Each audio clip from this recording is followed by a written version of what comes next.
Welcome to SA News Pulse, where we bring you the stories that shape South Africa's political and social heartbeat.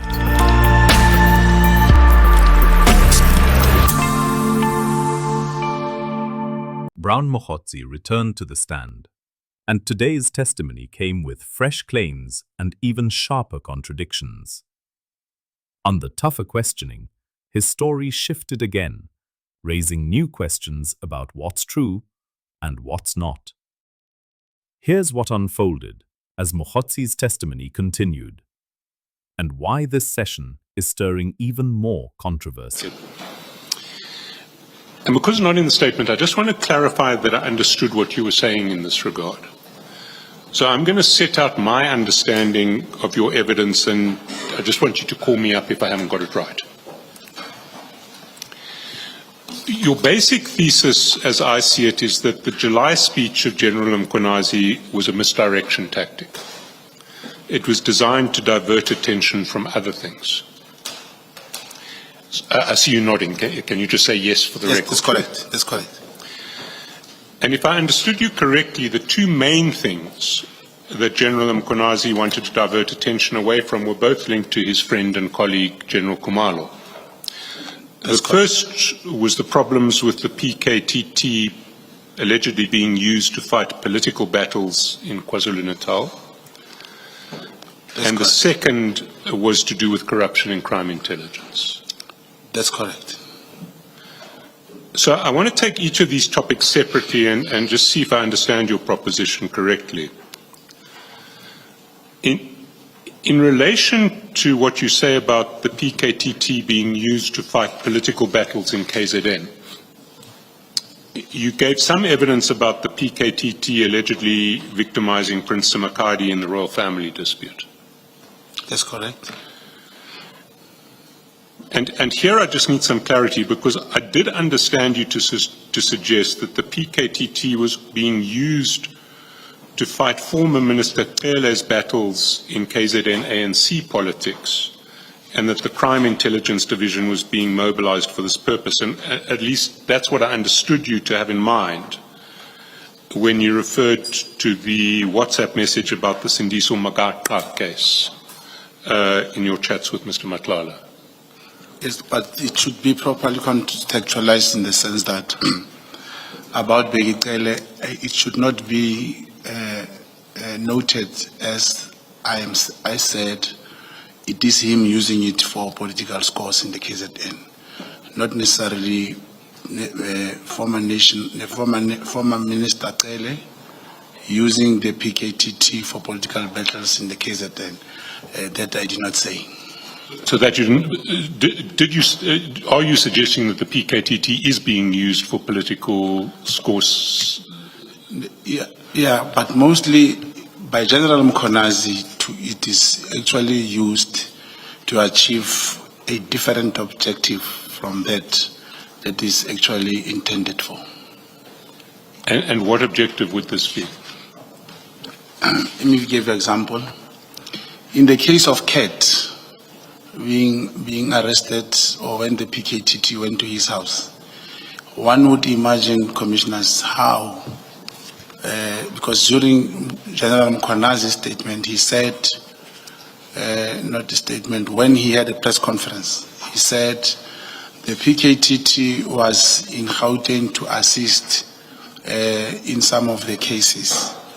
And amongst that, and out of the blue, then I don't know how they ended up going to Ket Matlala's house, which you will ask, was Ket Matlala a target, meaning was he one of the suspects, or Ket Matlala, did he fall within their scope of operation, meaning was he also one of the suspects in the sense that it is meant for political killing, task team for political killings, or including councillors and so forth, but was Ket a target because of any wrongdoing?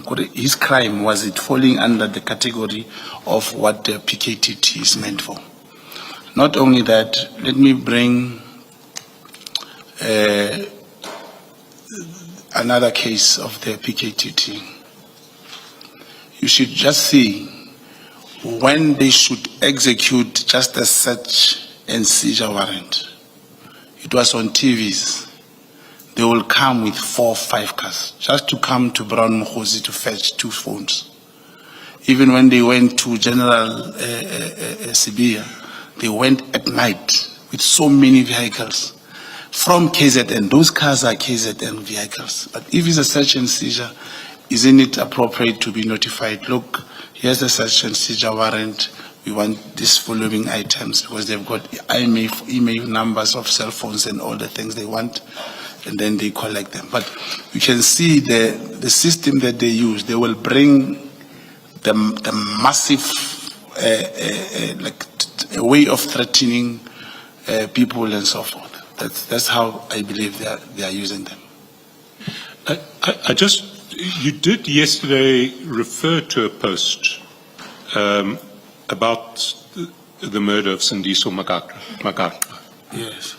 And that's the post on pages 77 to 78 of your witness statement. Can you just go there?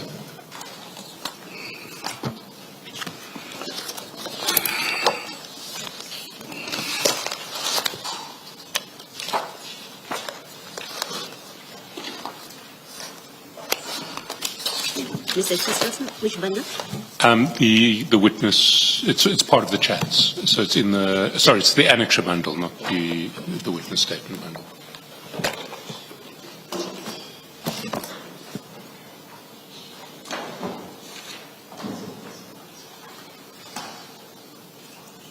That's correct, Commissioner. Now, the theory of this post that you referred to yesterday was that Mr. Magatra, as I understand it, was murdered for blowing the whistle on corruption in Umzum. And that he was actually killed by crime intelligence operatives who'd been allegedly used to target a number of ANC councillors in KZN. That's certainly the theory of that post. Yes, that's the theory. And the post also alleges that Minister Pele and General Kumalo have allegedly been covering this up together with Brigadier Lushaba, who's mentioned at the end of the post. According to this message, yes. Is that something you associate yourself with or not? Yeah, you see, this message was sent by Ket Matlala. Now, the message as is, if we look at the message, it also talks about the vehicle that was used, that was a vehicle owned by the crime intelligence, including imagine a recovered firearm or a rifle, which is recorded and booked in the SAP 13. Then imagine how does it get released from SAP 13, and you find that it has been used to murder another person.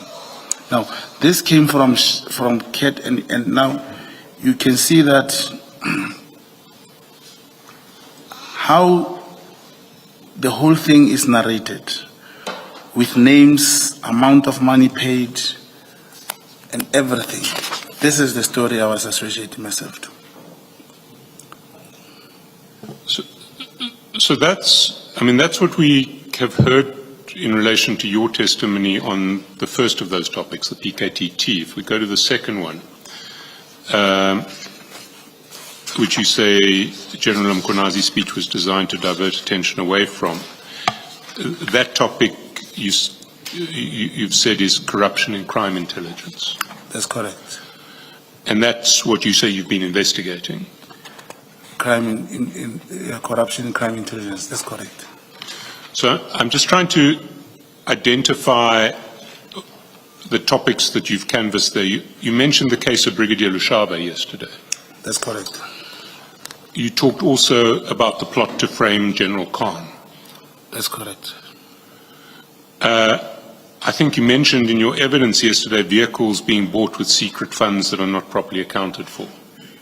It was one of the tasks given in the first place. That's correct. certainly in your chats with Mr. Matlala, we also see references to a property that's allegedly brought with secret funds that are not properly accounted for. Yes. Now, this is where the interest starts. I believe even over the weekend, there was a publication from News 24. It talks about the IGI report. I don't know how they got it, where the secret fund was being abused to buy these properties. And if you check, that's one part of the work that I did. There's a property which was bought for 22 million rand. There is a proof of transaction from the deed office. And what will surprise you most, it is bought under the name of an individual company. Then you ask yourself a question. What will happen if this individual passes on? How will the state ever recover this property? Sorry, it's bought under the name of an individual person, not an individual. Bear in mind that I'd ask you not to mention names or details, because we are talking about classified information. That's correct. So the material in your chats should not be made public. But can you just clarify for me? It was bought in the name of an individual as opposed to the name of a company. Yes, that's why I use the name individual company. A company, at the end of the day, it is registered under a human being. So there is a person in these messages on BM 7.30 who, and the ID number, who owns that company. Page 70 and 71.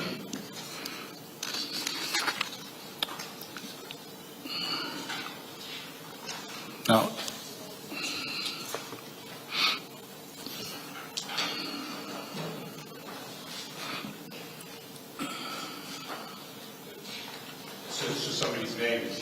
there is somebody's name, and then when you check this is the address of the property, and whoever who got so lucky to have this property on her name, she even advertised that her spa has moved to this new property, beauty spa.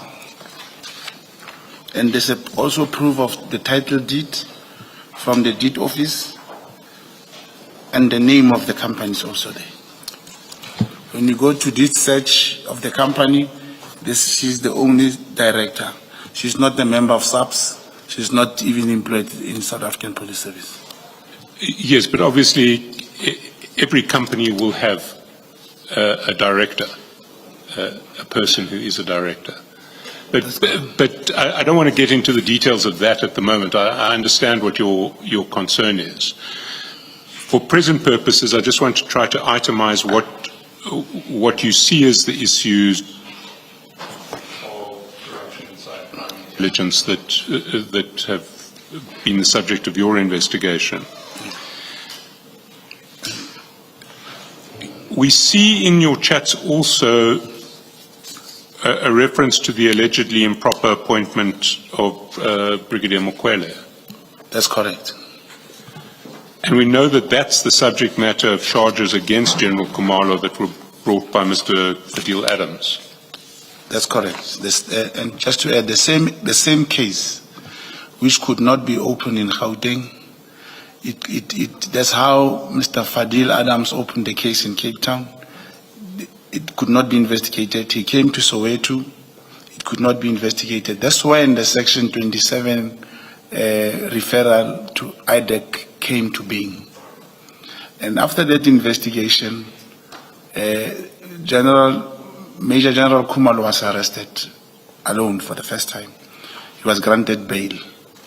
When he got arrested for the second time together with General Khumalo and the others, that's when during the press conference of General Mkhwanazi, he was very furious and did not even tell the public that this man was arrested for another matter. He could not be granted bail.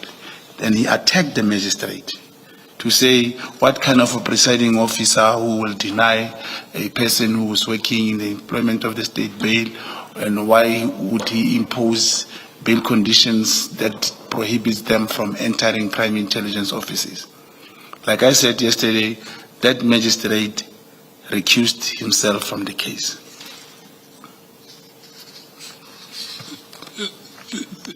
These charges that were laid by Mr. Adams, did they have anything to do with your investigation? No, I knew about the matters. It was not my investigation.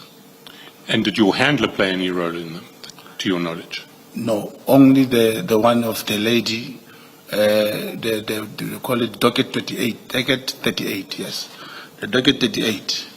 It was that one of housebreaking, which the crime intelligence officer, through his gathering, realized that it was not housebreaking, actually, it's perjury and defeating the ends of justice. And that's what you spoke about yesterday in relation to, is it Brigadier Lushaba? That's correct, which led to his first arrest, that when he got arrested for the second time, he was the only one who couldn't be granted bail. Is there anything in relation to those two topics, the alleged misuse of the PKTT and the alleged corruption in crime intelligence, that we haven't addressed here? Yes. There is also the purchase of a forklift that was purchased by the slush fund. And purchase a forklift is usually around the most expensive, which works in the mine, will be 350,000. That one, we don't even know where it is working. It was purchased for almost 900,000. Sorry, for? 900,000 rand. And is that what your investigation revealed? Yes, and that one, there are proofs, just that it was not in the statement, but I believe I'm in a position to get the proofs. And there's another, in relation to the crime intelligence, the corruption we're talking about. There are three things that usually happen. One of them, it is the reason, commissioners, after receiving the notice to appear before here, appear before the commission, when I approached my counsel, the advice was there is no need to come here. I am not obliged to say anything here. Commissioners, my intention, I wanted to help this commission. That's why I'm here. And I'm raising this because I'm going to touch on very, very critical matters, which will also affect me. And I also need the commission to note, I'm coming here at my own cost. I'm paying my protection. I believe Mr. Chattelson and the rest, I've pushed my legal team to engage them, saying, after this commission, I may need protection. And I even said, I was very much disturbed when my life was attempted, in forced lawyers.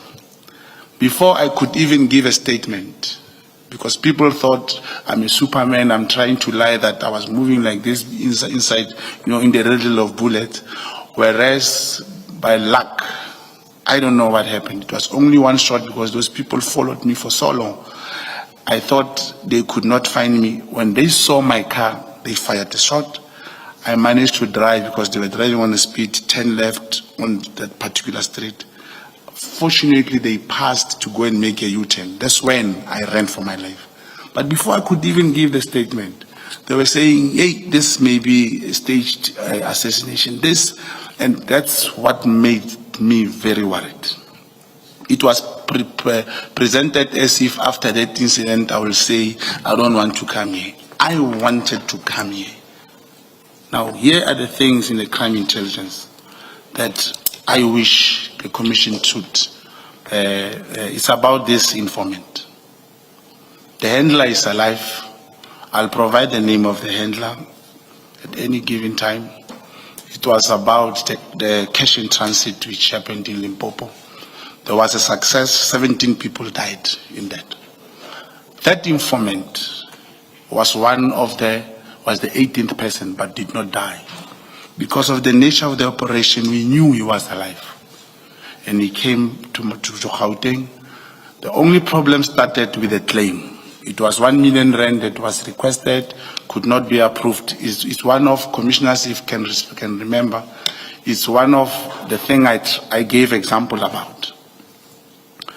The source said 1 million came out. He still cannot give the proof. But the 50,000 rand which was prepared to be given to this informant finally came out.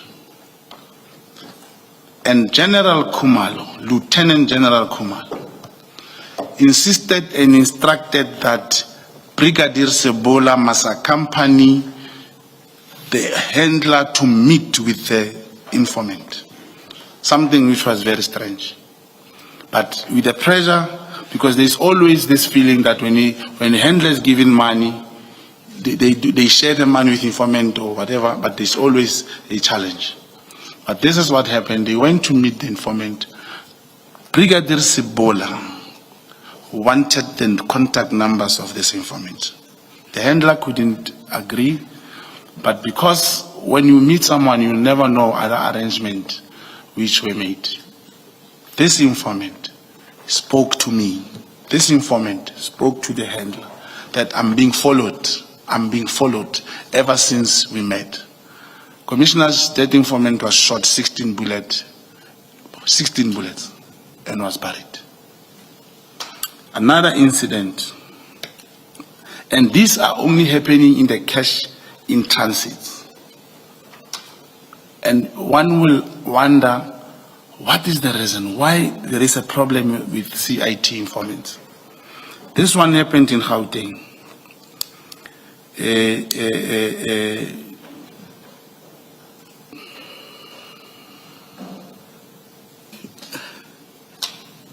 Mr. Shah, is that still an answer to your question? I think, Mr. Mogotsi, we should possibly canvass these issues separately on the basis of a separate statement, because if there is detail that requires investigation, I think that we should do that before we canvass it in open commission. Okay. Commissioners, the question was, is there anything that I want to raise that is not in the statement around corruption in the crime intelligence? That was the question, and I said, yes, I do have. No, I did ask that question, okay. But I think it would be better for us to canvass it. If you're going to give specific allegations, then I think we need to canvass them, investigate them, and we can do that. But I want to... Sorry, Mr. Chairperson, may I just... I accept the way you're going to proceed, and I think that's a correct way to do it. But I would like to raise this. You are mentioning names. You've mentioned Sebola. That's correct. Are you accusing him of anything? And I think in fairness to him, on this very public platform, you should say what it is you're accusing him of, and you have the facts to back it up. Because if you don't have the facts, and if you're not accusing him of anything, you need to say it. I'm not accusing him of anything. I'm saying it is very strange for anyone to accompany the handler. All right, no, to meet the informant. I have to stop you. Okay. I have the answer. You're not accusing him of anything. Okay. Thank you. Thank you, Mr. Chairperson. So, yesterday when you were speaking about General Mkonazi's speech and the misdirection tactic, you said that the speech was typed in Pretoria and you described it as being akin to a coup. You recall that? That's correct, Commissioner. Now, who do you say were the plotters in that process, in this process that you say was akin to a coup? Thank you, Commissioners. At first, as we know that it is not a protocol for a provincial commissioner to call that kind of a press conference, where a national commissioner I'm saying is in a better place to have called that press conference. And by the fact that the National Commissioners, he saw nothing wrong after the press conference was called. And the National Commissioner, still today, he never even condoned the doings of General Mogotsi. I can say they were together in this. Is there anybody else you would accuse of that? It's obviously General Mogotsi during the press conference, he was very angry about the arrest of Lieutenant General Khumalo.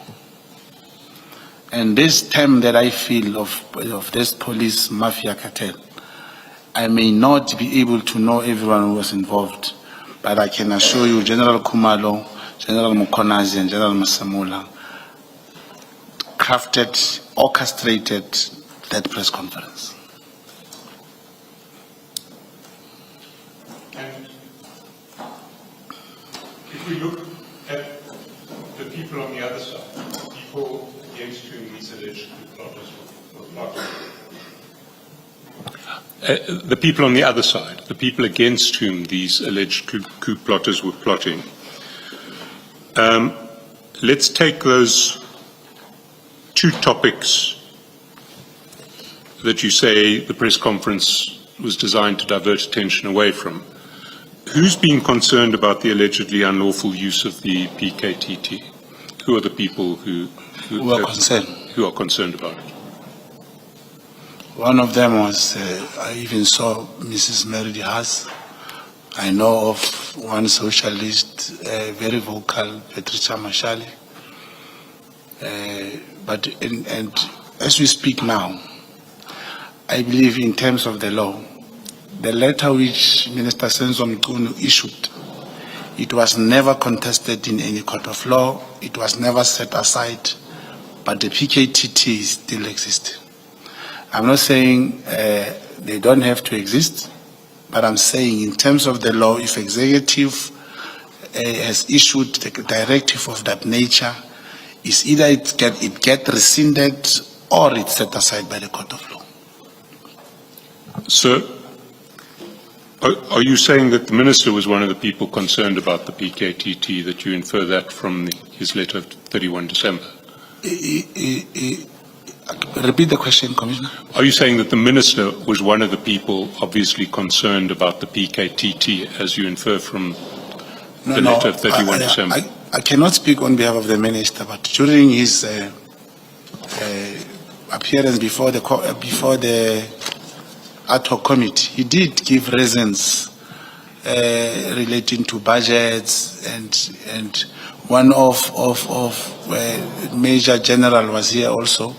She spoke about the existence of some units called violence crime and so forth, saying there is an organizational structure in the South African police that has been approved, which allows for the PKTT to be absorbed into those things. I think it was just a procedural and a policy matter, which does not call for one to like or not or dislike it. Are you aware that the minister has taken a particular interest in the murder of Sindiso Makakla? I'm not aware. He in fact told Parliament that he was considering appointing a ministerial inquiry into it. Are you aware of that? No, I'm not aware. Do you know what the Chief of Staff's position is in relation to these issues and the PKTT's alleged abuses? As I said yesterday, Commissioner, and on my statement, the Chief of Staff, I would only talk to him during the ANC day and only if I did not reach the minister. So I don't know his position on anything. And if we go to the topic of alleged corruption in crime intelligence, we know that General Sibiya was kept appraised of your investigation in this regard. Not that much. I remember I report to my handler. It is only here and there if I could speak to him, but it is my handler that I'm informing about an investigation. So who else inside SAPS do you think is concerned about corruption and crime intelligence that you're investigating? I will not know who else has a problem. I know of, when you check the portfolio committee on police, how members of parliament will speak about corruption, and those that I mentioned, Ms. Meridi Haas, Patricia Mashali, and the challenge I know would, where the police or crime intelligence officers will really raise in many occasions, would be the flat rate fee of 3,000 rand across the board for informant, irrespective of the success and whatever. Now, if your thesis is true, that the July speech was a misdirection tactic, it is possible that it may have been a misdirection tactic, but what General Mkhonazi said about crime syndicates controlling senior police officers remains true. You accept that? Yeah, you know, I still believe General Mkhonazi, as a provincial commissioner, he did not have to go to the media. That wasn't my question. My question was, do you accept that whether it was a misdirection tactic or not, it is still quite possible that what he said about syndicates controlling senior police officers is true? It's possible. And of course, misdirection can be played in any direction. So if there are senior police officers who are connected to criminal syndicates and they want to divert attention away from what General Mkhonazi said in his press conference, they'd want to use their agents to make sensational allegations against him. You accept that? Yes, I accept that, sir. However, commissioners, the possibility that you refer to, that it may be possible that there may be those connection between the senior police, it is also, the possibility may apply vice versa. It may be that, like what I was about to tell you about the CIT, that that thing exists on the same people who are misleading the country. I hear you, and if you give us details, we will look into them. But what I want to put to you today is that your allegations about General Mkhonazi and Prince Makadi being CIA agents strike me as a misdirection tactic. What's your response to that? Investigation is investigation. You may have that belief now, but ultimately the outcome of investigation will show whether we are correct or not, will show the result. But it's not intended to misdirect. Well, let me give you a couple of facts. You mentioned yesterday a coal mine in Richards Bay. There is no coal mine in Richards Bay. It's correct. But you mentioned a coal mine. Yeah, I can rephrase and put it in proper context. The coal mine is in Mpumalanga. I wanted to say the end route, the route that is utilized is the Richards Bay one. Thank you so much. Well, then let me tell you that the Richards Bay coal terminal is owned by a consortium of more than 10 different mining companies, each of whom have their own export quota. Did you know that?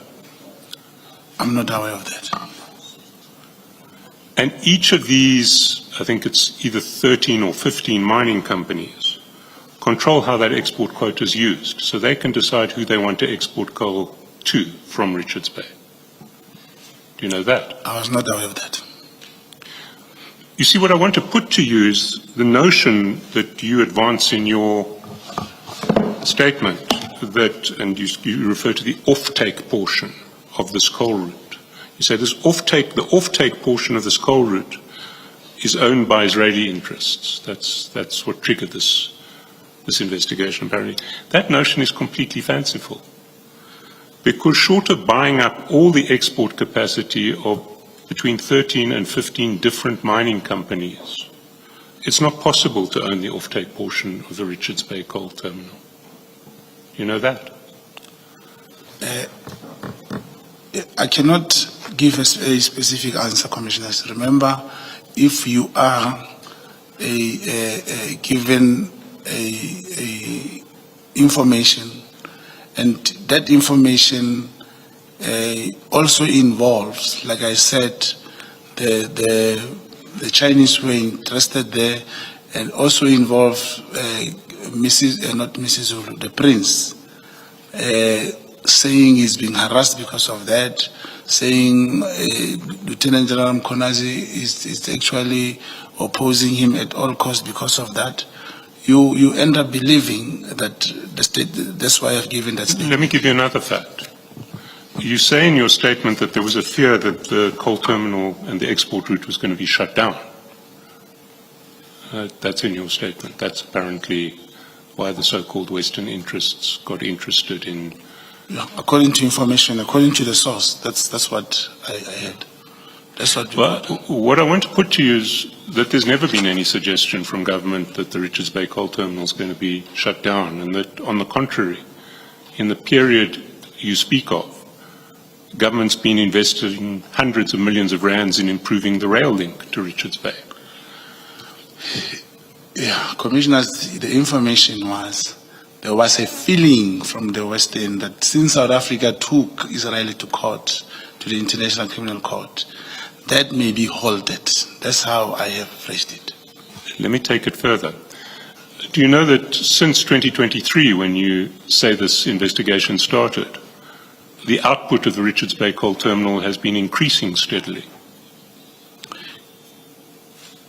That may be, yeah, it's possible. I'm not conversant with that. I was sticking to my investigation, Commissioners. You see, what I want to put to you is that if you or your handler were genuinely investigating a CIA plot through General Mkonazi to protect Israeli interests in the whole of the export, the offtake from the Richards Bay coal terminal, you'd have been able to discover the facts that I've just given you in 5 minutes on the internet. So you really wouldn't have come up with a story which is self-evidently absurd. Commissioners, if whatever senior counsel has been saying comes from the internet, then, investigation doesn't work like that. And I'm disappointed, senior counsel, that with those powerful facts that may be written by someone who has interest, then they are presented before the commission, and I do not know. In fact, whatever that you've been saying, it means, remember what I said in my world, I can put up a website, take my people in 5 days and give you the opposite of what's written. I want to put to you that if you actually investigated the notion that one, the Richards Bay coal terminal was under threat of being shut down, that two, it was controlled by Israeli interests, it would take you less than 5 minutes to realize it was absurd. And I want to put to you that the fact that you didn't take those 5 minutes, you or your handler, to do it, suggests that you weren't actually investigating these allegations. Commissioners, investigation of that kind, we don't go to the internet. You have 5, 6 people here with a board, those that have knowledge showing you what they think, showing you what is happening on the ground, showing you there is kind of a system which is used when you are dealing with it. And I'm saying in my statement, if you check my statement correctly, I'm basing, just like the chairperson said yesterday, he was using a different language about hearsay. A hearsay is tested until, through investigation, until you get the result. It's not that the result will always say, yes, General Mkonazi is a CIA. No, you investigate, you get the outcome, then you rely on what you have. But since we have not got anything, it means what you say will stand, but will not stop us from investigating. So you want to put in issue that the Richards Bay coal terminal is controlled by between more than 10 different mining companies. You're not satisfied that that's the truth? The interest, that's the truth. According to what you say, I'm not sure, I don't know. But when you talk of Western interest, commissioners, there is a term called this white monopoly capital. It's a different thing. It's not what you see, having 10 companies, having 5, 6, they will say black people, CEOs. That's not the case. When you talk of a particular business interest in the size of that business, it's not what you see on the internet. It's not what you see. Well, what I do want to put to you is that the suggestion that General Mkhwanazi and Prince Makadi are CIA operatives working to protect Israeli interests in Richard Bay coal. Is it not King Mrs. Zulu? King Mrs. Zulu, I beg your pardon. Is one false, and is two a misdirection tactic. It's designed to take attention away from the allegations that General Mkhwanazi is making. No, that's not the intention. It's not the intention. The allegations General Mkhwanazi is making, I'll give an example. Today, the whole country knows that Minister Senzo Mchunu is corrupt, is aligned to the drug cartels. Till today, they have not brought one evidence that links Minister Mchunu to those things. Even they will say the same applies. Remember I told you about this Boko Haram and Ket Madlanga. Ket Madlanga is portrayed one of the big fives now. Let me tell you, Commissioners, South African Police Service, it is expected that is the only institution, whether Eskom, Telkom, when you have an employee, you will take, or a company to appoint, you will take the profile or the details of that company to SARS, to South African Police Service for vetting. How did Ket Madlanga go through the vetting process of South African Police Service to end up being appointed for 300 million and all these things? 2 months, 3 months later, the same South African Police Service says Ket Madlanga is a big five. That's misdirection. They say Ket Madlanga, Minister Mchunu was safeguarding the interest of Ket Madlanga and all these things going to fund him. It is Senzo Mchunu, through the review, who cancelled Ket Madlanga's contract. Isn't that misdirection, Commissioners? I cannot cancel your contract now, tomorrow. 300 million. And you say you are funding me. Before you continue, Mr. Shaskelson, something very important. I've always been correcting people on the pronunciation of people's names. I mispronounced the king's name. It's Misuzulu. Thank you. Thank you, Chair. I also want to put to you that your allegations of Mr. Matlala paying bribes to General Masemola and General Mkhwanazi are also another misdirection tactic. And let me say why. We've been through Mr. Matlala's cell phone, and he is hardly discreet about his improper relationships with senior SAPS members in his WhatsApp communications. Can I give you an example? Please. Do you want to go to page 107 of the annexure?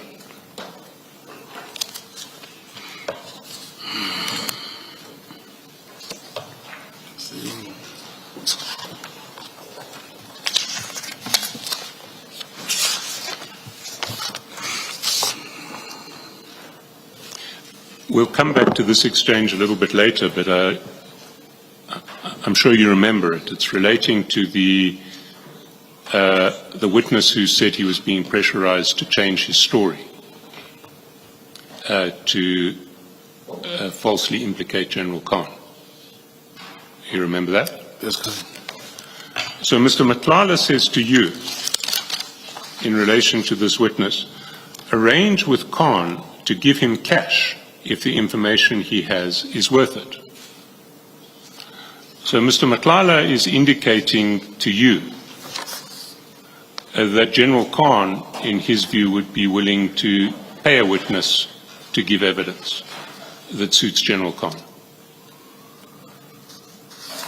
Yes, I see the message. You accept that what he's saying to you is that General Khan will pay a witness to give evidence that suits him. This is what Kat said, commissioners, not what General Khan said or myself. I'm saying that Kat is not discreet about his communications in relation to senior police officers. We can say that. We've seen plenty of evidence in the chats of Mr. Matlala paying SAPS members to assist him. That's correct. We've seen plenty of evidence of Mr. Matlala communicating directly with SAPS generals and brigadiers in improper circumstances. That's correct. Now, if Mr. Matlala was paying massive bribes to General Masemola or General Mkhwanazi, I'd expect to see some sign of this relationship with these generals in his chats. I see signs of relationships with a whole lot of other generals in his chats. Okay, commissioners, there is something that is missing here that need to be understood. There is a machine called Cellbrite. This Cellbrite machine is owned by different and private companies. It is the only machine like this, these messages and all these things that are presented before the commission. This machine is the only machine that is able to selectively download. That is why I believe that at the later stage, perhaps this process, one will say a Section 205 should have been obtained. I believe there is no way, even if I could not come to the commission and say, this was my infiltration, this was whatever, there was no way anyone could prove messages of my cell phone or Senzo Mtunu before he could have either the Section 205 or the two phones. And Advocate Johnson testified that the phone of Kat Matlala was tampered with and some of the messages were deleted. Now, so to base, commissioners, to base the process on the cell phone that was tampered with, on the cell phone that, it means these messages will only suit the narrative of those who had the cell phone first, before any other party could get the cell phone. So to say there's a message and then Kat is this particular person who will say this, who will say that. Commissioners, I was with Kat. And I said I came here to help the commission. I may not be able to answer all questions, but I'm not lying. I will not just come here. Imagine a national commissioner say, I did not say I saw Kat giving him money, but Kat told me I lost a lot of money. And it's possible. This is 360 million. It's not 30 million, 20 million tender. I accept that Kat has been paying vast amounts of money to SAPS officers, just not the ones who you are trying to implicate. Yeah, but those messages may be deleted that implicates those transactions. We'll address the issue of the authenticity of this cell phone at a later stage. But do you accept that if the cell phone is proven to be authentic and not tampered with, your version seems incredibly implausible? Yeah, but there must be a Section 205. You cannot say if I did not want to have the commissioners, I would come here and say, these are not my messages, full stop. Even if you can say you have them, you must be authorized by the law, unless if the outcome of this commission will not be somehow binding or be taken to the next level. Or Mr. Mogotsi, we will do that exercise, but I don't want you to speculate as to what the outcome of it may be now. Can we move to a different topic, which is your relationship with the minister? Before you do that, Mr. Shaskasi. Yes. Yeah, for the record, Mr. Chairperson, please indicate when you're moving on to it. Yes, that we I am should- going to move to a different topic now. If we have questions on that segment, we may put them. Mr. Mogotsi, the last part of what you've said, you say you are here and you are presenting your evidence to help the commission. Now, you told us yesterday, and you're repeating now, that Mr. Matala told you that he gave General Mkhwanazi a bag. I think that's what you said, in Durban. You remember that? Yes, something, yeah. Something like that. You remember that? Now, you haven't investigated that. You haven't put to us evidence of the truthfulness, one, of your conversation with Mr. Matala that you allege, and two, that what he told you is in fact true. We don't have facts. We are a fact-finding body as a commission. You've made that allegation. How do you figure that helps the commission in executing its mandate?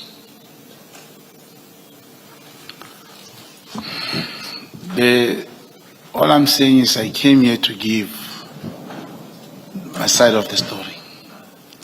Now, for one to say I'm misdirecting or this is a misdirection when I say this is what I know.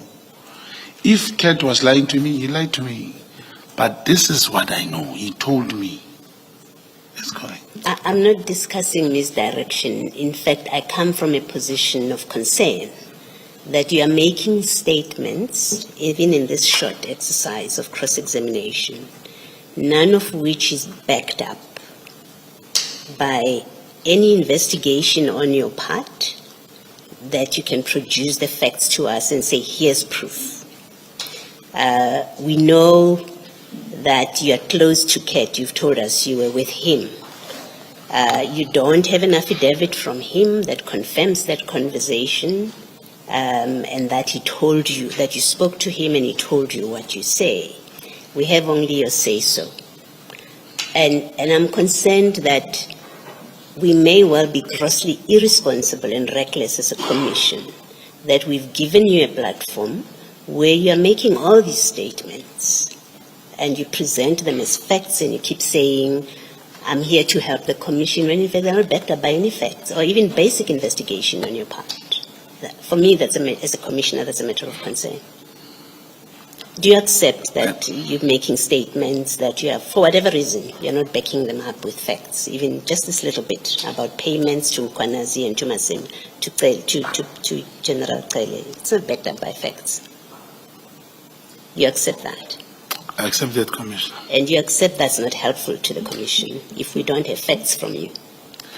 If the commission is a fact-finding body and I give you information, I'm giving it that commission can investigate. I gave example about the Boko Haram and the crime intelligence presentation. No, allow me to stop you because I know you've got many topics that you're discussing. I'm worried that we don't end up discussing something that I wasn't raising. I'm raising with you a very specific thing. You said yesterday, Matala told you that he went to Umhlanga Ridge and that was General Mkhwanazi's home. Now, if you've been following the work of the commission, you would know that General Mkhwanazi testified that his home is in Hillcrest. So you'd have done a basic inquiry. With Matala, are you sure that's his house? Because in the commission, this is what he said.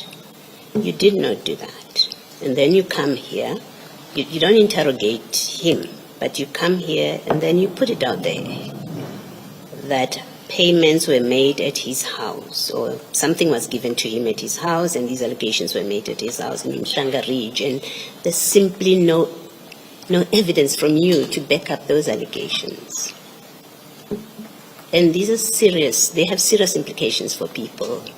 And I think we should be concerned that you may be using this platform, at least to some extent, such as this. You're using this platform to make allegations like that, which you're not backing up.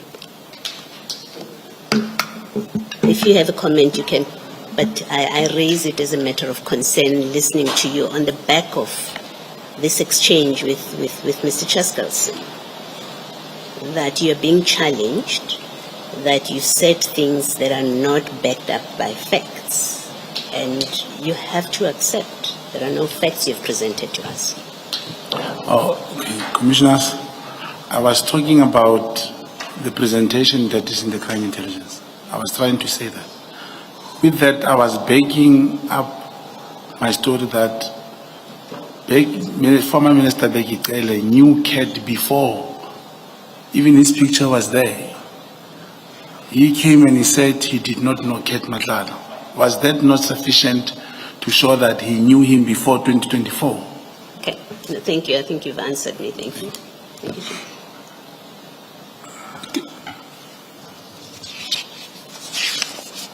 Can we move quickly to deal with your relationship with the minister?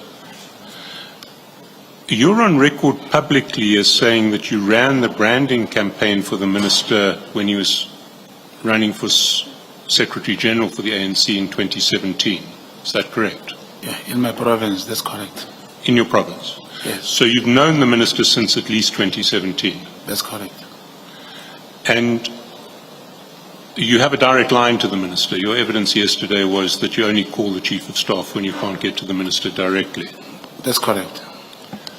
And we saw multiple signal chats that you had with the minister over the period December, January 2024, 2025. That's correct. And the minister was calling you on several occasions, not you calling the minister. As people knowing each other is possible. That's correct.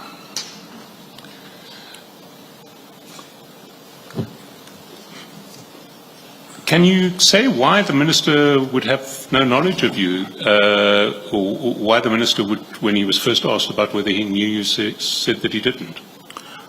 I don't know why he said that, for the fact, except the answer that I'll give you what he said to me. I asked him, he said, the time when he was talking, there was a picture of somebody, which was, the impression was, the picture was portrayed as if it's Brown Mogotsi. And he said, I don't know this person, because it was a Zoom meeting from what he told me. But when he heard it correctly, and then it is saying, I don't know Brown Mogotsi as an associate. I know him as a comrade from Northwest. That's what he said. See. Let's talk about your relationship with Mr. Matlala. Do you recall the interdict that you spoke about yesterday when your foundation interdicted the Northwest Health Department around a tender? That's correct. Can we go to the exhibit bundle and the judgment in that interdict? If we can go to page 14 in the exhibits bundle.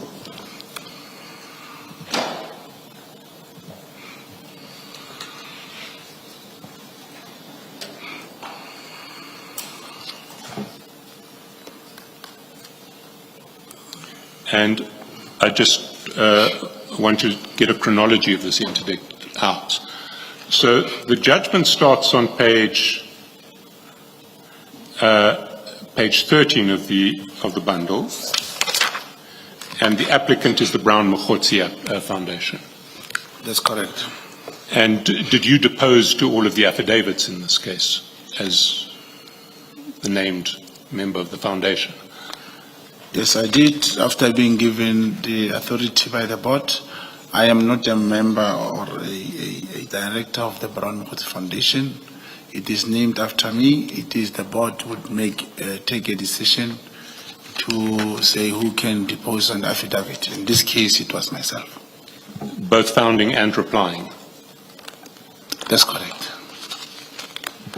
So we see that the matter was heard for the first time on the 15th of September in paragraph 2 on page 14, and then postponed to 22 September for the respondents to file their answering affidavits.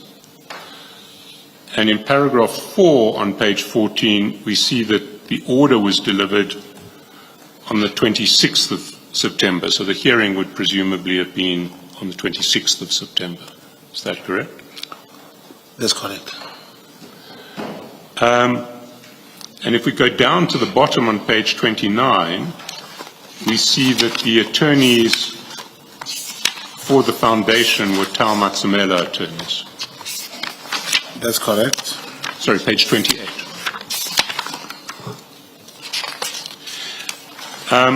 Who funded this application for the foundation? Different people, but I will not necessarily know all the funders. The owners, the directors of Brownwood Foundation will be in a position to know, but I know of a few, one of the companies that's funded, but I don't know the entire. Which company do you know? It was Mr. I know his name is Mr. Suleiman Karim. Suleiman Karim. That's correct. I don't know which company used to fund this. You've stated publicly that Kat Matlala funded this application. Not funded. He helped that time. Can we just play the video of what you said publicly? It's the video of 19th of October.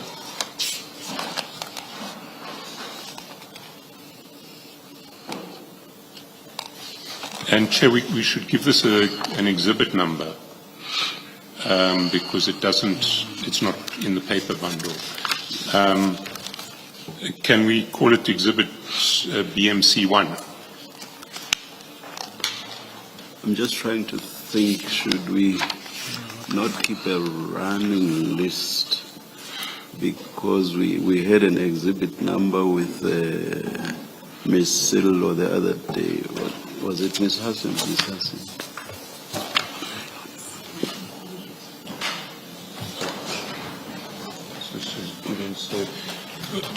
Apparently our exhibits are numbered CJ, and we've got to CJ.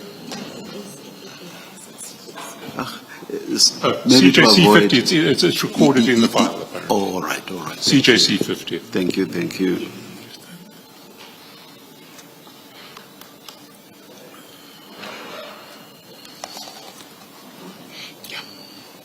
In July, he proudly disclosed his 2023 legal battle with the Health Department was funded by Vusi Kat Matlala. He never told me in advance, oh, Baba, be careful.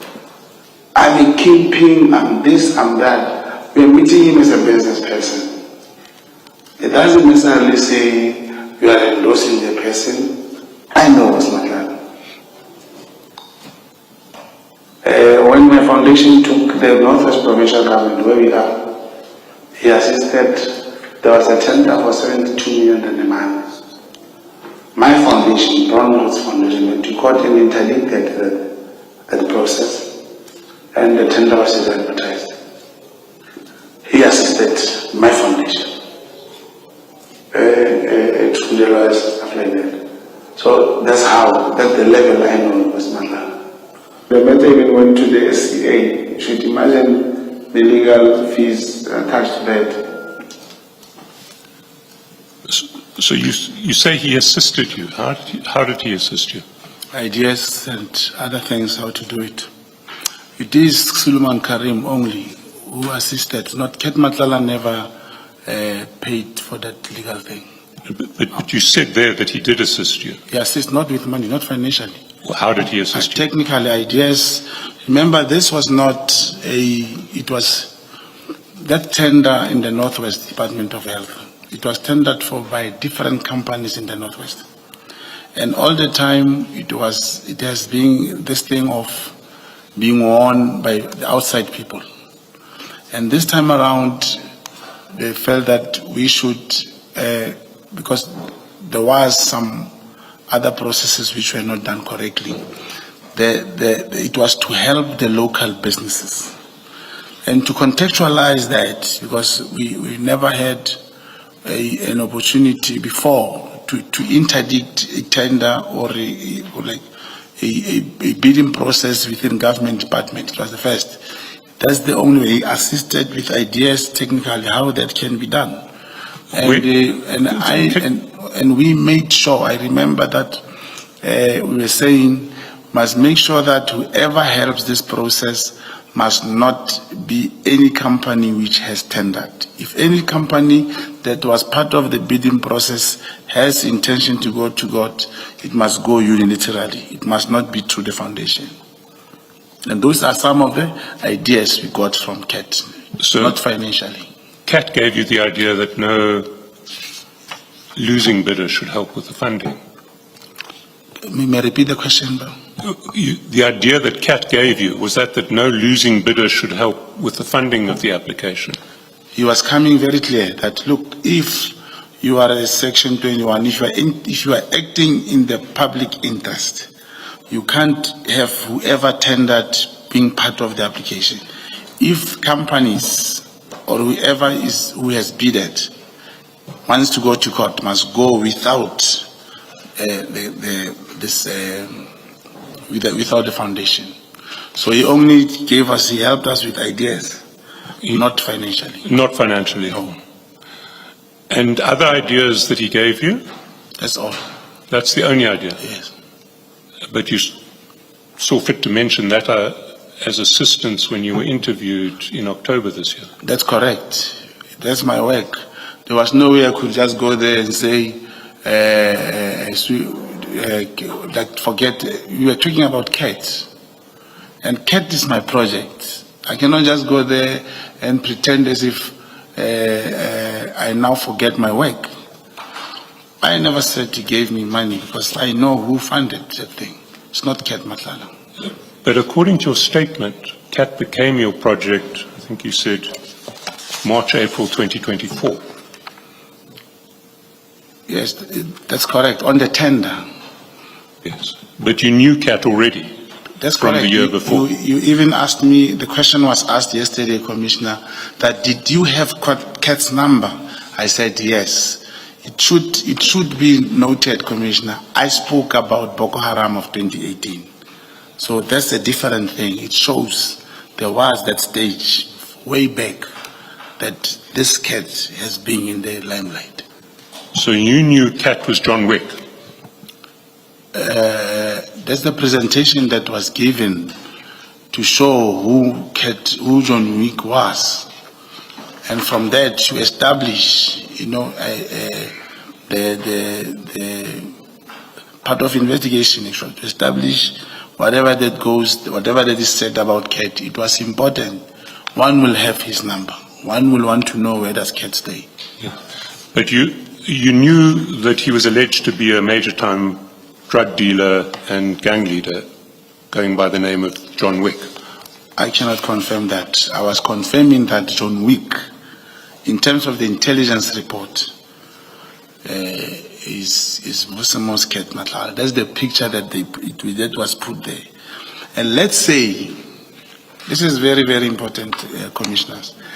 Let's say CAT comes, whether to any court of law or any platform, he's able to dispute that he was not John Wick. Let's say CAT was not John Wick. The point that I was trying to make is the picture that was placed on the intelligence report. It was that of CAT, and his name was written CAT underneath and John Wick. So I was trying to say, former Minister Bheki Cele must have remembered this face when you met him for the first time in 2024. But surely by the same reasoning, you must have remembered this face and this name when someone comes to offer you assistance in how your foundation should bring a public interest application.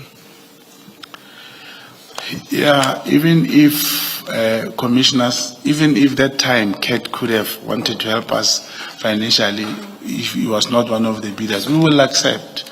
I cannot say I did not know him or I did not, there was no way we could work with him. All I'm saying is he was able to help, to give us idea, to help us to take this thing forward. You'll realize in the same application, commissioners, it was re-advertised, it went to the SCA, and the foundation did not proceed. Then it was re-advertised. You will realize that the same thing happened. The foundation did not participate on the second leg of this court application. Private companies were involved. Who introduced you to CAT to give you assistance in this foundation application? In 2023. That one. It was not a direct thing that someone is bringing CAT to come and advise.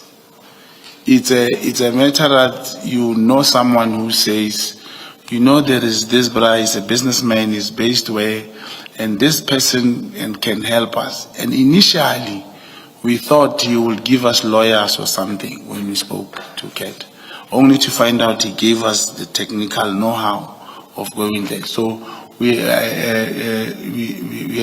I had his numbers. I could call him that time, but that time specifically, I called him to assist us with the tender.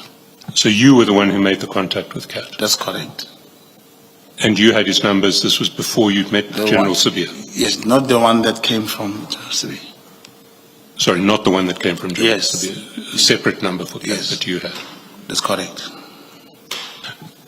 Do you know that one of the losing bidders, in fact, the losing bidder that subsequently took the interdict on, was called Alu Construction? Alu Construction, yes. I don't know the company. I remember the name Alu Construction. I knew it through the legal firm, Tau Matsemela, attorneys. When they went to court, he told me that there were people, they said they saw me representing your foundation, and they also want to pursue a similar exercise. Their name is Alu. That's what happened. So they went to the same attorneys, Talmadge. And that's correct, Commissioner. I asked them how. Now, why did they come to you? He said maybe they felt that he knew the process and the case better because he was involved in the case before. And do you know that Alu Construction are one of the entities in the consortium of Morgan Maumela and Kat Matlala that was awarded a lucrative contract at Tembisa Hospital? I don't know the owner of this Alu, this Morgan Maumela. I saw him on news. Do you accept, if I put it to you, that Alu Construction was one of the entities in the consortium of Maumela and Matlala that won the contract at Tembisa Hospital? Yes, I saw that on the news. That's correct. And do you know that it was the award of that contract that Babita Deokaran was investigating when she was murdered? Yeah, I saw, yes, the whistleblower. That's correct. And we know that Mr. Suleiman Karim has an interest in the Medicare 24 contract of Mr. Matlala. You've described him as an investor in that contract. That's correct. And we know that Mr. Karim, on your version, funded this litigation of the foundation. Yeah, that's correct. That in the first instance, and he did not come to me. He did not go to the foundation. There was a meeting of small businesses which bidded for the contract, and we had somebody from outside Mafikeng won that contract, the health tender, and I went to ask him, and it was not the first time. I went to ask him that, Suleiman, there is this thing we want to interdict this because the business community is being undermined. The business community is now crying that they will never have an opportunity in this tender.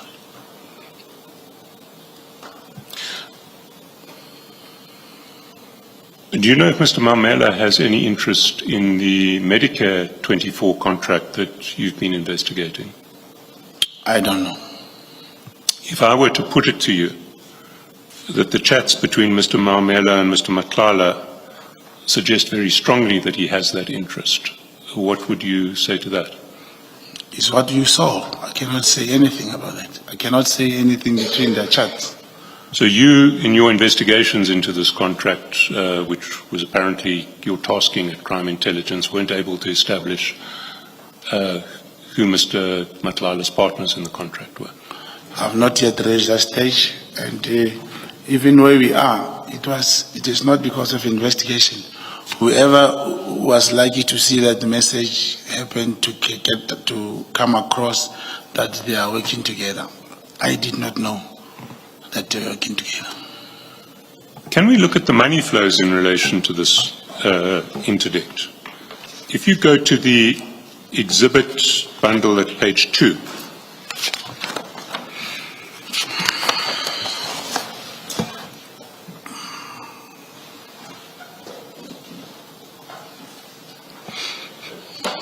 do you have it?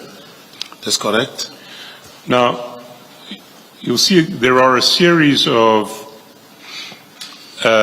Gotle Foundation statements, bank statements that are included in the exhibit bundle. These figures have been extracted from the actual bank statements of Gotle Foundation. Can you remind the Commission who Gotle Foundation are? There's no Gotle Foundation, there's Brown Mogotsi Foundation. Gotle Specialists. Oh, the Gotle Specialist is the company owned by my fiancée.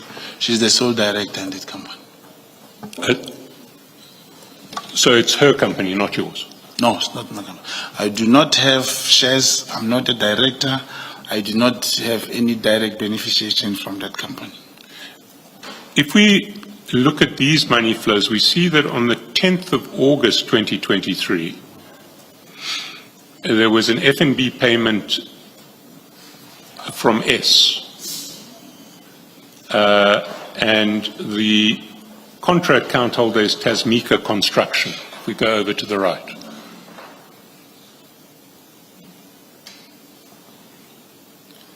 And the amount was 100,000. In fact, there were two amounts of 100,000 on the same day, the 10th of August 2023. We can just keep scrolling so that we see Tasmika Construction.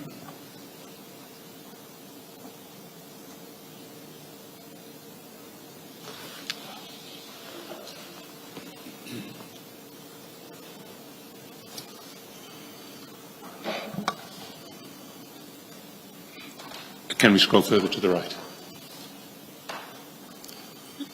So the payer is Tasmika Construction. Do you know whose company Tasmika Construction is?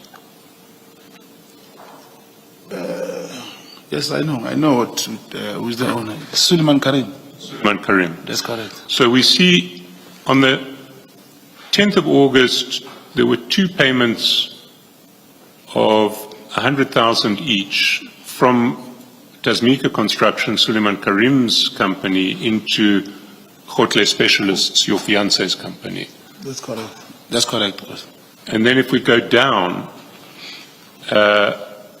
to one row, we see that on the same day, there was a payment of 150,000 from Gotle Specialists. That's correct. To Tau Matsamela. That's correct. Is this the funding for that interdict application? I believe that's the one. That's correct. So a couple of questions. Why was it channeled through Gotle Specialists? I believe that time, this Brown Horse Foundation did not have the bank account had some problem. But in addition, my fiancée, she's also director of Brown Horse Foundation. So there was nothing wrong that they could pay because a certain amount. And it's very much important that it be noted that my fiancé and Suleiman Karim, I thought you would have obtained statement from 2010, maybe 15, 16. They've had a relationship of business, subcontracting, all those things. I'm not part of that. I'm not even in the position to answer for that. And there was nothing wrong that the money could go through the Gotle, since one of the directors of Brown Horse Foundation is the owner of Gotle. So, Tasmika Construction funded this litigation with those 2 payments of 100,000 into Grotle Specialists, which is your fiance's company. No, I cannot say 200,000. We requested funding, and then, like I say, they have history. There are other transactions which were not related to that. But the amount paid to the lawyers, as is reflecting, that's the amount that has been paid. I cannot say he funded for 200,000 or 200, separate 100,000 rand. If we, so you're saying 150,000 was funded from Tasmika Construction? It was paid, I'm talking on what I see, was paid to the lawyers, that's correct. For this case? For this case. And then if we go down, we see that there were 2 further payments of 50,000 each on the 19th of September. That's just before the hearing. That's correct. And they come with the reference from S. Is that from Suleiman Karim as well? That's correct. That's correct, Coach. And those 2 payments seem to fund a 70,000 payment to Tau Matsamela from Grotle on the same day. You see, on the part of funding and how much was paid to the lawyers and stuff, I believe it will be very much fair and appropriate for the Commission to direct either its communication to the director of Grotle, because I cannot speak on their behalf. And I went through this, I saw a lot of bank statements. I can honestly confirm now to the Commission that I will not be in a position to talk on behalf of these finances. Perhaps the Commission, if find it more important, could inform Grotle and get their auditors to bring the books and stuff like that. Are you suggesting that you have no control over Grotle at all? I'm not suggesting it's a fact. I don't have any beneficiation from Grotle. Do you get paid money by Grotle? I don't get paid money by Grotle. This is my fiance. You can go through, if you check the statement, you'll always see some references, brown. It may be an error on a what you call a bank app, but the bank accounts where the money goes does not come to me. It's not my bank account. Yes, except for maybe 2,000 rand petrol when I do our personal things with her. But I do not control Grotle. I'm not the director of Grotle. I don't benefit from Grotle. And the Brown Mogotsi Foundation, I don't benefit from it. I'm not the director. Mr. Mogotsi, we've extracted the payments to Brown coming out of Grotle. Correct. There's an amount in excess of 3 million rands in transactions that say payments to Brown. That's correct. How do you account for that? I cannot account for that, commissioners. The moment you see, you can check even on Tasmika or what is this? Tasmika plant. You will see they are having references. That's page 5. Tasmika and page 6. You see, from there, from the 25, it's loan. You know, I don't know these references, but factually, there's no way this man can, or whoever can borrow without any way that person is paying back. It's because on the app, cell phone app, banking app, you'll always have a reference, and when you pay, it always say brown. But those monies do not come. There's no, except for maybe e-wallets or something, 1,000. There's no any amount more than 3,000 rand that ever came. And I can even challenge and request the Commission to do any investigation. Go to Grotle, get 205, get the statements and their financials. There's no We bank will get the account. contras. Thank you. And for present purposes, I want to put to you that there are cumulative amounts in excess of 3 million rands that go out of Grotle with a transaction reference payment to Brown. That can be checked. Check their books. And on their books, you will see the bank account. I guarantee you, there's no bank account where this money came that is mine. And even if probably there are third-party payments, probably, let's say it's third-party payments for me, the financials from those auditors and them, or if she's subpoenaed, you will get the truth. I'm not having any power over that. And then being called the businessman, I have a business separately from Khotle. And this came as a result of after I lost my wife. I kept what is mine separately from this. And it is, I can assure you, it's an error. It is an error on the app where a person will send him money every time, and that reference still written brown. Just I was checking after you gave first note, and thank you, Commissioner, for giving us opportunity to go this.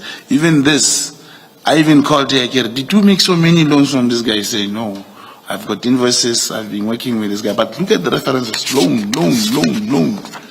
It's not. There are no bank accounts to this. The references that say loan may well be incorrectly described, but they're not loans. Loans that you give. There are monies advanced from Ziggy Investments, which is another one of Mr. Karim's companies, to That's Khotle. correct. So you wouldn't know whether Ziggy is lending that money or not. I will not know. But logically, how can, like you can check on page 5, there is SSSSS, then there is PMT, then SS, then is loan. You can see this person kept, is an error on the app. He just kept that reference SSSS. Yes, but the reference stays with the account number. So the reference is linked to the account number to which the money is paid. Probably, I'm not So sure. the reference that says payment to Brown is linked to the account number to which the payment to Brown is made. Thank you. Then commissioners, let me request that the investigation should be done. We get the books from Khotle and the auditors and those bank accounts. And I'm acceding. You see, I said, except for maybe 1,000, 2,000 for the e-wallets or petrol, because I do live there. You've done this exercise. Which payments from Khotle that say payment to Brown do you say are payments to Brown? I did not.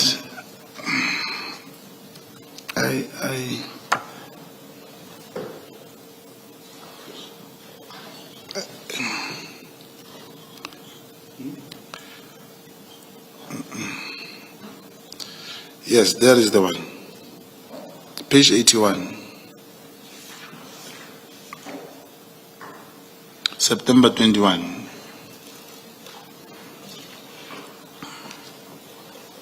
Sent 07298497779. 1,000 rand. 1.1. Those transactions of e-wallets, because even my bank account is not linked to Khotle. Yes, but that doesn't say payment to Brown. As I'm saying, those that are mine, they'll be in that fashion. So when I look on the 18th and it says payment to Brown, and it says payment to Brown, and it says payment to Brown, and it says payment to Brown, you're disputing that those are payments to you? I can assure you, those payments did not come to me. We'll get the contras and we will put them before the Commission. Thank you, Commissioners.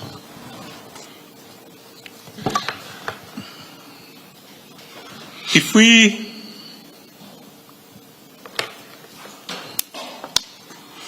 just recapping in relation to the 2023 contract, we have a losing bidder that is the same entity that is part of Mr. Matlala and Mr. Mamela's consortium. On which one? The 2023 contract that the Brown, One of the bidders. the Brown Mogotsi Foundation. interdicted. One of the bidders. One of the bidders, indeed. All right. We have payment from Suleiman Karim for the application. That's correct. We have Suleiman Karim being an investor in Mr. Matlala's Medicare 24 contract. That's correct. We have Mr. Mamela being interested in Mr. Matlala's Medicare 24 contract. According to what is presented to the Commission, that's why I say We have a succession of chats between Mr. Matlala and Mr. Mamela, accounting for keeping Mr. Mamela posted on payments from SAPS. But commissioners, between Maumela and Matlala, we need to agree they are not at my disposal. So I don't know if I must say correct. I must agree to that. I believe that you have cell phone chats which were not presented to me. And even if they were presented, I have nothing to do with Matlala and Maumela. Coming back to the sequence, we have Matlala assisting with the 2023 application. Is the idea. That's correct. You say it's not financial, it's just strategic advice. Yeah.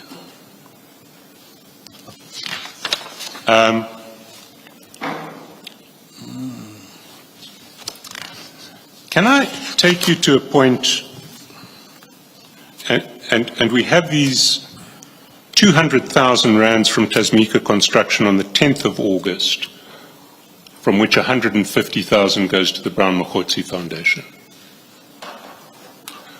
That's correct.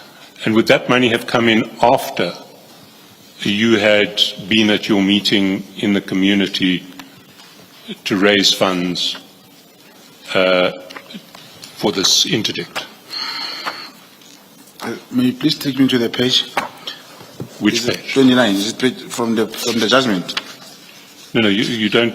Oh, I'm not talking about the judgment. I'm talking about you said there was this meeting in the community, community forum, business a community forum that then said we Yes. must interdict this because local businesses are not being helped. That's correct. So it was only after that you'd only have raised funds after that. I'm trying to get a chronology in my head. Myself, I don't understand, Commissioner. What is it implied right now? I thought I have agreed. I said yes. When we went to court, I asked Suleiman Karim to help us. When we went to court. Yes.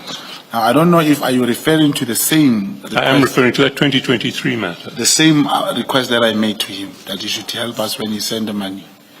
That's correct. Yes. And that was after you'd had your community meeting to start this case. That's correct. And that's how the 200,000 came to Khotle. That's correct. After I spoke to Karim. So what I do want to raise with you is, if you go to page E16, 60. 16,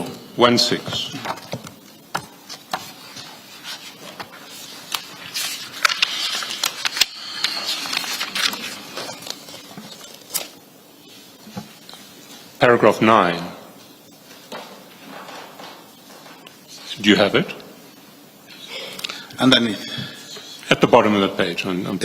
Yes, both the first and second respondents. Both the first and second respondents argued that the application lacked urgency, saying that the applicant did nothing after it received the tender letter on 11 August 2023 and only approached this court on urgency on 15 September 2023.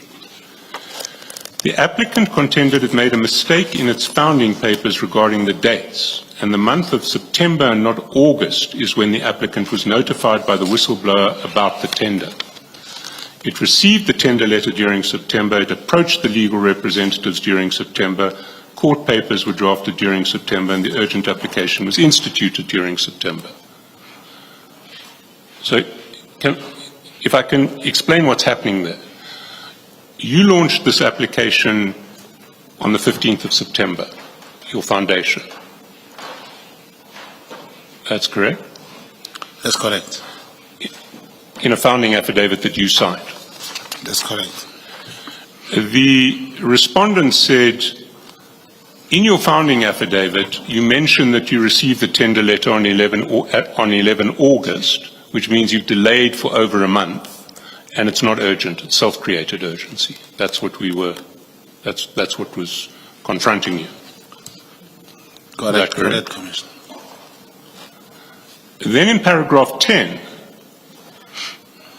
in correcting the error regarding the month, the applicant in its answering affidavit, it should be the replying affidavit, says, and this again was an affidavit that you deposed to, I apologize to the Honourable Court for the heading before paragraph 22, which reads events of 13 August 2023.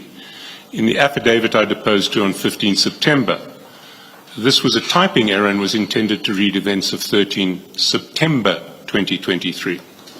I further apologize to the Honourable Court for the referral to the date of 13 August 2023 as appears in paragraph 22 of the affidavit. This was a typing error. It was intended to read 13 September 2023. And then all of the August dates are apologized for and it is said September. Then the judge concludes at paragraph 11, based on the following observations regarding the dates leading up to the adjudication of the application on 15 September, it's in my view highly improbable that the applicant received such an important piece of information in the form of a tender letter, consulted with legal representatives, did everything that it takes to cause the matter to be ripe for hearing by the 14th of August, and thereafter decided to bury his intentions of approaching this court until a month later. Given the chronology of events as they occurred, it's my view highly probable that the events under 22 to 25 occurred in the month of September, not August. So what you were telling the court is that you only got the tender letter and you only went to lawyers in September, not in August. That's what you said in your replying affidavit. That's correct. But if we look at the money flows, you'd already had your community meeting, taken a decision to go to lawyers, advanced 150,000 to lawyers by the 10th of August. That's correct. Commissioners, I'm trying to establish what the SC, the relevance of this. Don't worry about relevance. Just respond to the questions. We will deal with questions of relevance. No, to me, SC is adjudicating on a matter that's been decided by the judge now. It's asking question about something that has. Let me put it to you. What I'm saying to you is you actually lied on oath in your replying affidavit. That these events in relation to the contract that took you to lawyers happened in August. And when you were called upon to explain why you only brought this application on the 15th of September, you lied and you said, well, these events only happened in September. Yeah, you see, that's the thing, Commissioners, that I will not be understanding what initially what the SC was trying to say. And this happened in 2023. I'm trying to pick up the pieces that you said, the SC said, let me tell you what happened here. And then I've been trying to understand here what this is an affidavit that was prepared by the lawyers, who at that time were advancing reasons for the late agency application. And according to how SC is leading evidence commissioners, is saying, I do not think the events or the money issue here, the repayment of money, was the reason we went to court late or something. Because I don't understand how do you say I lied in court when on the basis that I say we had a meeting with the community.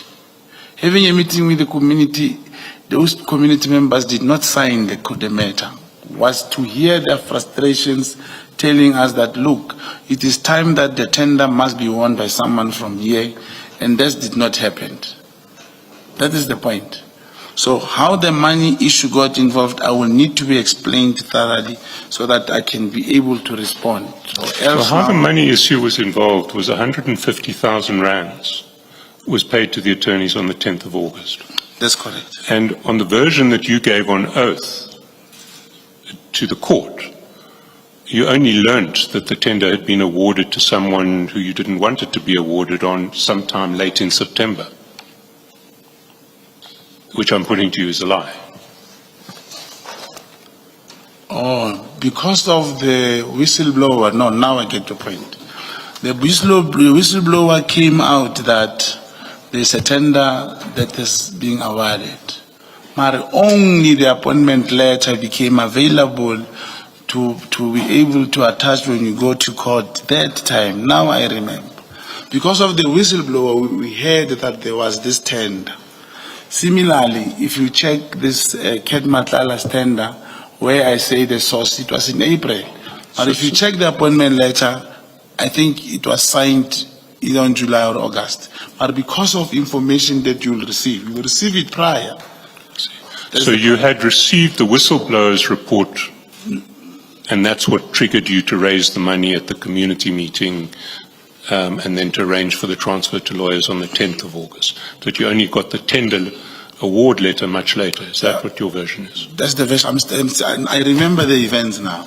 That the information came out earlier, and that information came in a form of proof that, look,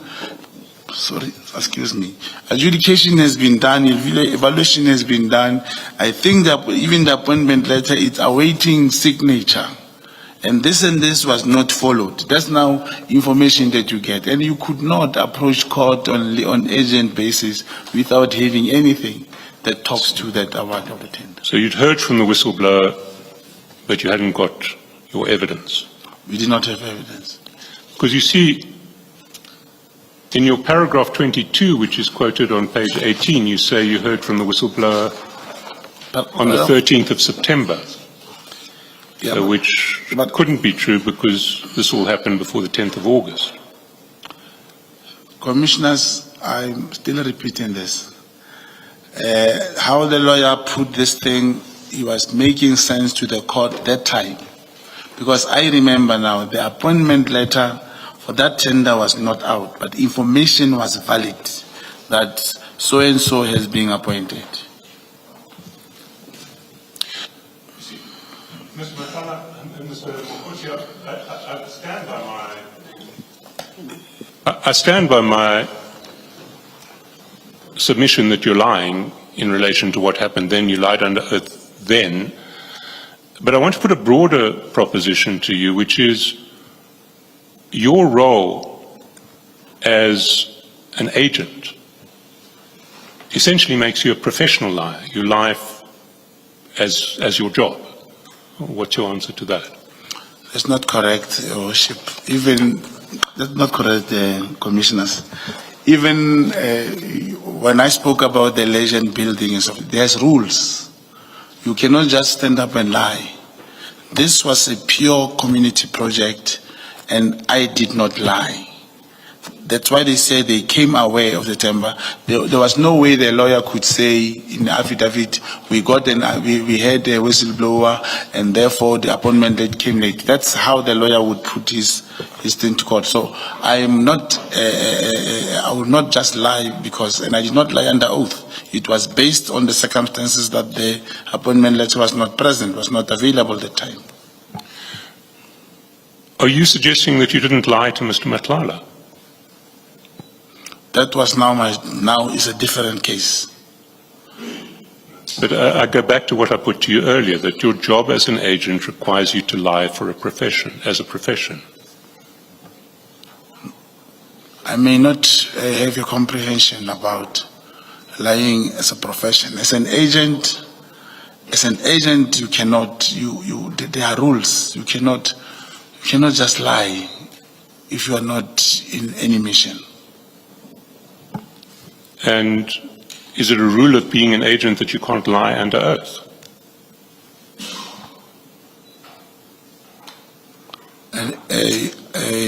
Any matter that is conducted under oath, no one is allowed to lie. Can I take you to Exhibit Bundle, page 43?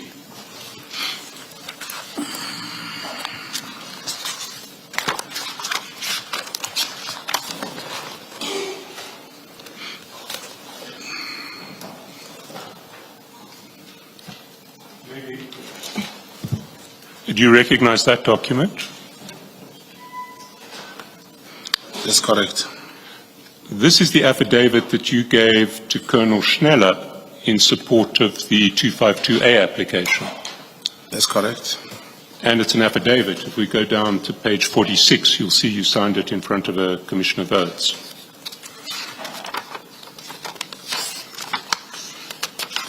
That's correct. Can we see what you say in paragraph 1 of that affidavit? I can see 100% what is Do you want to read it? that I'm an adult male employed in government with the Office of Minister of Police. Sorry, I just didn't get the... That I'm an adult male employed in government within the Office of the Minister of Police. Is that true? It's not true. I have, indeed, even yesterday immediately, I did raise this with the lawyers, that when I introduced myself to Lieutenant Snell, I never told him I'm an agent. And indeed, if you check what I was doing there, he was going to ask me, and he asked me indeed, that how can this man ask promotion from you? Who are you? How is that possible? Now that's how this thing, there's the sentence that says, I'm a male employed in the Office of the Minister. Or else I did not carry the authority to conduct the 252A. So, Mr. Mogotsi, are you saying that if you need to lie for a purpose relating to your job as an agent, it's okay to lie under oath? It's not okay to lie under oath. You inform immediately.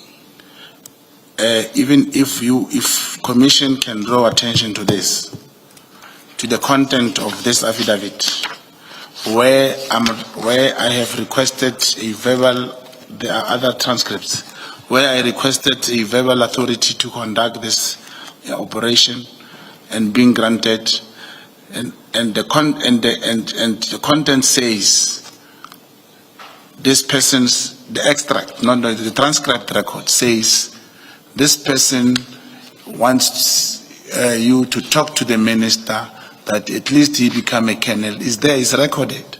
There was no way this can be practical to Lieutenant Schnell to say that man asked me to give him a promotion without putting this. This is part of the work. So you're now saying you did lie under oath by saying that you were employed in government within the office of the Minister of Police. That was false, and you knew it was false, but you thought I needed to do it to enable Lieutenant Colonel Schneller to give me authority under Section 252A. Because I could not tell him that I'm an agent, yes. This was for the purpose of work. So when it's for the purposes of work, you're saying you can lie under oath? The circumstances, commissioners, should allow, like I'm saying, there's no any other example I can give. I'm conducting a 252A here. Let me give you another example. Assume your handler said to you, it is very important for the purposes of this commission that you tell the commission that General Mkhwanazi is a CIA agent. And assume you knew that to be false. Would you then be able to come to the commission and say, General Mkhwanazi is a CIA agent because your handler had said for the operation it's important for that to happen? Now, those are two different things, commissioners. Why are they different? Coming to the commission, you are here to provide commission with information that can help. The moment you lie, the commission will not be able to arrive at any level of assistance, cannot be assisted. There's no way you can be given instruction to come to a commission to lie. It's impossible. Why? If the intelligence operation demands it, why is it any different from lying under oath in a Section 252A application? Commissioners, if if instruction is to come here and lie, I could rather come here and remain silent. I don't think there's any reasonable agent of the law, agent of the state, who will come and testify in a commission or the court or any court of law and lie. Lying under oath is a crime, and if charged with perjury, you will be, whether you are the agent or you are ever. You cannot I lie. agree with you, it is a crime. Yeah. But you have lied under oath in this affidavit that you gave to Lieutenant Colonel Schneller, which is perjury, is it not? Yes, and Lieutenant Schnell is not the commission. We were executing. I'm saying if this sentence is not part of this, because the content of this affidavit is now. This is what happens. It is reinforced by the recording. The transcripts are attached, where a man says, I want to be promoted to become a colonel. He's saying that. Obviously, a police officer who comes to you, who you come to and say, I need an authorization, this thing must happen now. And remember, when you go to him, you go with a police officer. You go with a police officer who explains to him that this person is going to do a certain process, and this requires what you call authority. Then that is why you will see in the annexures the authority was granted. But this police, the same Colonel Schnell, will not write this affidavit if I say I am Brown Mogotsi, I'm just a comrade. This man, I promised him a colonel position. The affidavit would not write. So the affidavit had to be granted, including a lie under oath, so that you could proceed with this operation to run the trap involving the officer who was going to implicate General Mkhonazi and General Kumalo. Is that what you're saying? No, it was not intended to implicate General Mkhonazi or General Kumalo. It was implicating whoever who was plotting the dismissal. Whoever who, even if it was Jabu, it should not be mentioned that I went there because I knew this recording is going to implicate General Mkhonazi. No, that was not the case. But that's not what you said in your original witness statement. In your witness statement, you made absolutely clear that you conducted this operation with a view to essentially ultimately prosecuting General Mkhonazi and General Kumalo for defeating the ends of justice. That was the whole purpose of this operation. I'm still saying you are correct. Even if it was not General Mkhonazi, even if it was General Jabu or General Ma, whoever who was involved in a particular intention, that was the purpose of this operation. No, but we're not talking abstract in the air here. At paragraph 36 of your witness statement on page 10, you say, the intention was to employ this person as a Section 204 witness against both Lieutenant Colonel Kumalo, and I think that should be Major General Kumalo, Lieutenant General Kumalo, because you refer to Lieutenant General in paragraph 37, and it was Lieutenant General, not Lieutenant Colonel, and Lieutenant General Mkhonazi, who plotted against Major General Khan with reference to the disciplinary hearing. That's correct, Commissioner. So that was the purpose of it. It was of the operation, yes. The operation was to end up with a conviction against Lieutenant General Kumalo and Lieutenant General Mkhonazi. I'm not disputing that. It should not be that I woke up from my house with intention that General Kumalo and whoever must be implicated or somehow. The decision, the intention comes from the information as it comes, that here is myself, I have information that General Kumalo and General Mkhonazi are intending to do 1, 2, 3. Then you request what you call an authority to conduct a 252A, and is granted. Now you meet this person. The request, it is done through some channel. Now you meet this person. I'm saying, as an agent, I had to mention this, or else, because I was in work, I was during my time of duty, or else it could not be signed. So, when you lied under oath in this affidavit, you're saying it was necessary for the operation to continue. That's correct. You see, that too is false, because I want to take you to the date of this affidavit. Can you go to page 46? The date of the affidavit is 15 February 2025. That's correct. By that stage, the operation had been abandoned. And you don't have to take my word for it, you can take your own word for it. Yeah, the answer is, commissioners can go to page 52. Before you go to page 52,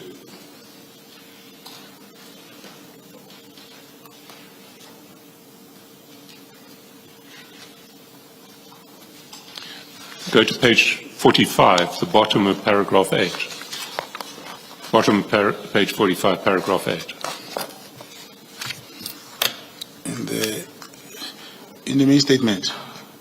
In your affidavit, the one where you say you're employed in the minister's office. Okay. You say, after our meeting, let's start at 7. Due to a family bereavement, I could not meet with, we won't mention the name, until after 13 February. This is the officer who you're going to use against General Kumalo and General Mkhwanazi. I am prepared to assist the DPCI in becoming an agent for that officer to be held accountable for his actions. So now you're going to hold the officer accountable. It's no longer General Mkhwanazi and General Kumalo. I'm also willing to testify at any formal trial that may take place. After our meeting, I had been communicating with the officer via WhatsApp, and at one point, I indicated to him that we should rather drop this arrangement he wants, as there were media releases that have indicated that Mkhwanazi and Kumalo had placed undue pressure on certain witnesses in the DRC to testify in a certain way against Khan. So you'd already decided to drop the operation when you signed this affidavit. Yeah. That's correct, commissioners. As Brown Mogotsi's testimony continues, one thing is clear. Each session leaves South Africans with more questions than answers. We'll keep following every development as the Madlanga Commission digs deeper. If you found this update helpful, don't forget to like, share, and subscribe to stay ahead of the story. This is SA News Pulse, your heartbeat of South African news. See you in the next update.